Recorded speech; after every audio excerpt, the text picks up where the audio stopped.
Korupcija yra, kai parduodi tiesiog save, savo žinias, savo balsą rinkimuose ar tiesiog parduodi net savo sveikatą, kai gydytam duodi vokelius. Tai bandymas pasinaudoti savo padėtim nesąžiningų būdų kokiu nors, kaip nors pasilengvinti savo gyvenimą.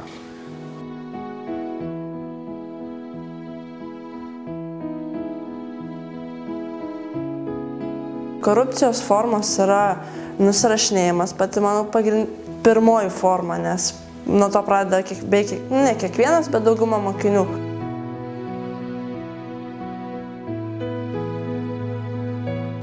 Korupcijos formos yra įvairios.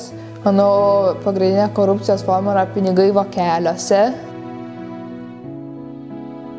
Teismuose būtent tos sprendimus nulemia ne tai, kas yra teisus, kas neteisus, bet dažniausiai nulemia, kas daugiau užmoka.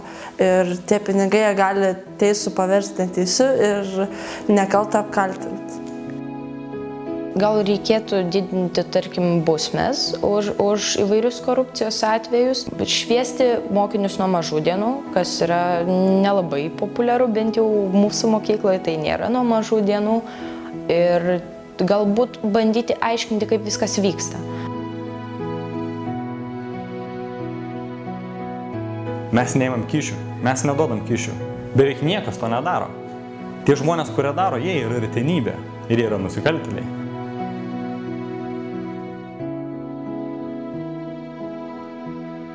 STT iš tiesų ypatingą dėmesį skiria švietimui, nes būtent jo pagalba galima išugdyti tam tikrą sąmoningumo lygį, kai žmogus pats yra atsakingas už savo veiksmus ir jisai suvokia pačią žalą, kurią daro nesąžiningas elgesys kiekvieną dieną.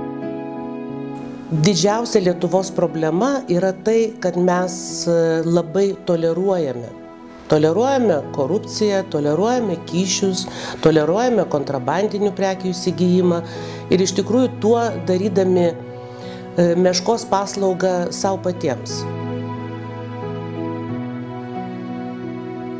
Suaugusiam žmonėms, tai daugelį žmonių jie net nesusimąsto apie korupciją, jos žalą, ir jeigu, pavyzdžiui, mes mokiniai imame spręsti tokius dalykus, tai galbūt ir tie suaugę susimąstys, ir tie mažesni vaikai, kurie auga, kurie bando suprasti, kas tai yra.